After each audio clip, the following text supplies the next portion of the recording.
Eric sent in a message and says, Bola, can you find a great interview, by the way, Bola Ray? Find out from Mr. President, Kwesi Nyantakyi.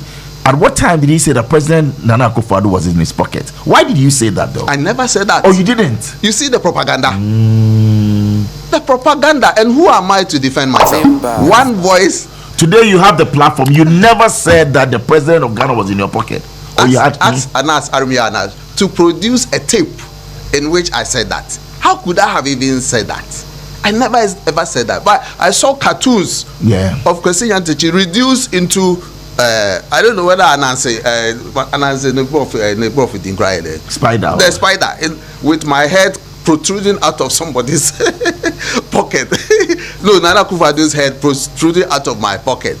It was very disrespectful for people to do that. In your discussions with these people, the sheikh in court, did you mention that you can help them get to politicians or to people in government? That didn't come up? I said that I'm a Ghanaian, I know politicians. Once they want to invest in Ghana, I can lead them to these politicians. Kwasi Nyantakyi and Bola Ray have an interview or addressing a few issues concerning Anas, Aremeyaw Anas, and other matters concerning football. Yebeka in 2018, Anas released a documentary beyond corruption and bribery. Unemi number 12 expose. Now, this particular expose focused on Ghana Football Association, Kwasi Nyantakyi, and a few more people. Emrach also released a video. No, it was alleged a portion of the video had Kwasi Nyantakyi saying the president is in his pocket. Emrana or pese or brage kakra on how connected he is to President Nana Akufo-Addo, any vice president Dr. Mahamudu Bawumia. Now no NHS Bola Ray ebisa questions pertaining to that or say ninyina propaganda. He never said anything of that sort. Now, Anas, any people who paid Anas actually to destroy his image, and I will behind this propaganda. I'll say, or there Anas say on for video be embra out, which had him saying said the president is in his pocket. I'll say there is no way he would have ever dreamt or even thought of saying that against President Nana Akufo-Addo, or open up explaining into details what actually transpired. Or say Nana, before he became president of Ghana, was his very good friend. Now, so he didn't actually give him the listening ears to explain what actually happened between himself and Anas Emrach expose a video no ever out. Now, so I say when didn't because he was a president and needed to listen to the pressure coming from the masses. Send a question Nyantakyi ekasa ama a lot of people will believe he said Anas could have an evil agenda. Muma inkotie no yeba. Eric sent in a message and says, Bola, can you find a great interview, by the way, Bola Ray? Find out from Mr. President, Kwesi Nyantakyi. At what time did he say that President Nana Akufo-Addo was in his pocket? Why did you say that, though? I never said that. Oh, you didn't? You see the propaganda. The propaganda. And who am I to defend myself? One voice. Today you have the platform. You never said that the President of Ghana was in your pocket. Or you had Anas, Aremeyaw Anas, to produce a tape in which I said that. How could I have even said that? I never ever said that. But I saw cartoons of Kwesi Nyantakyi reduced into I don't know whether Anas neighbor of the spider. The spider with my head protruding out of somebody's pocket. No, Nana Akufo-Addo's head protruding out of my pocket. It was very disrespectful for people to do that. In your discussions with these people, the sheikh in court, did you mention that you can help them get to politicians or to people in government? That didn't come up? I said that I'm a Ghanaian, I know politicians. Once they want to invest in Ghana, I can lead them to these politicians. And I don't think there's anything bad with that. So lead them to invest in the country. These are people who they falsely represented themselves as large business conglomerates. Okay. That they could even build refineries. They said that. Yes, that they can build. They were going to build a refinery in Ghana, which cost over $2 billion US. Right. And I said that the president will be happy to see somebody like you. The vice president will be happy to see somebody. That's how it came about. I didn't have any intention. So you didn't tell them, oh, pay me this and I'll lead you to the president or do that, nothing of that sort. Okay, right. This is what happened. They, in the course of the discussion, in the house of the crevice. Oh, what a day! Say it all, Kwesi. In the course of the discussion, monetary issues came up. Okay, I can't run away from that. Okay, yes, and it's regrettable that all those things came up. You regret committing yourself to that? Yes, okay, right. Yes. And all those things were discussed in good faith that you were going to help me. I was also going to help you. At one time, I even said, "Oh, I will need about $1 million if I were to contest a political office in Ghana." Oh, you wanted to contest a political as an MP? Yes, as MP. Which constituency would that be? It's past. Let's not go there. Oh, you shelved that ambition? Yes. Then, but you needed the $1 million to go and contest. Yes. Power pass power. Oh, but you know that if you don't have money, you can't win the election in Ghana. Oh, you can't win. You are telling me. Oh, Bola. Interesting. All right, let's continue. Yes. You have to pay TNT. I'm not saying bribe. I know TNT. I get you. Before the OSU will invite you. Yes. Okay. So go ahead. all these things were discussed. Regrettable discussions. Okay. I don't want to even think about these things, but it's happened. It's happened. Yeah. Yes.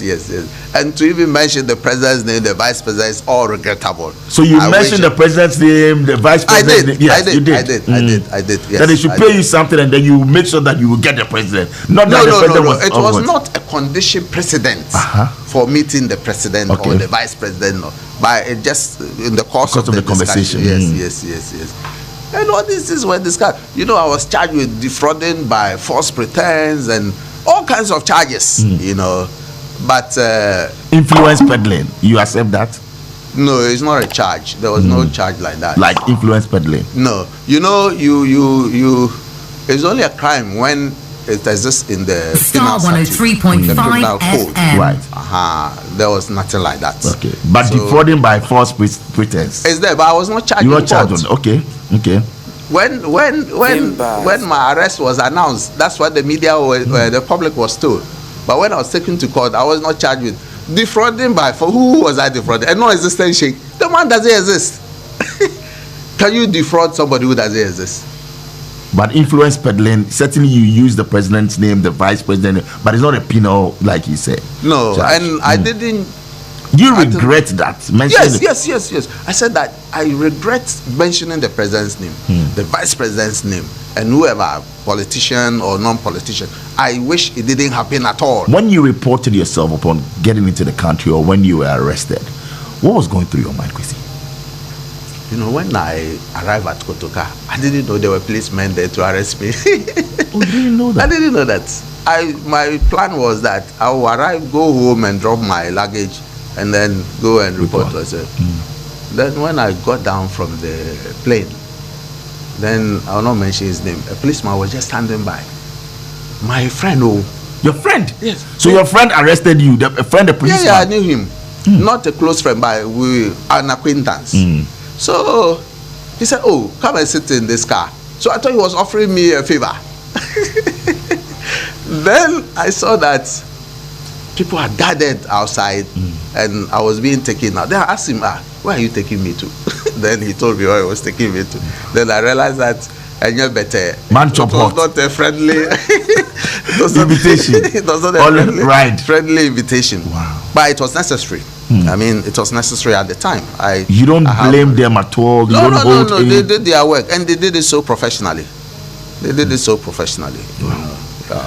Interesting. Well, it's about some 11 minutes to 8. Let's get into football now.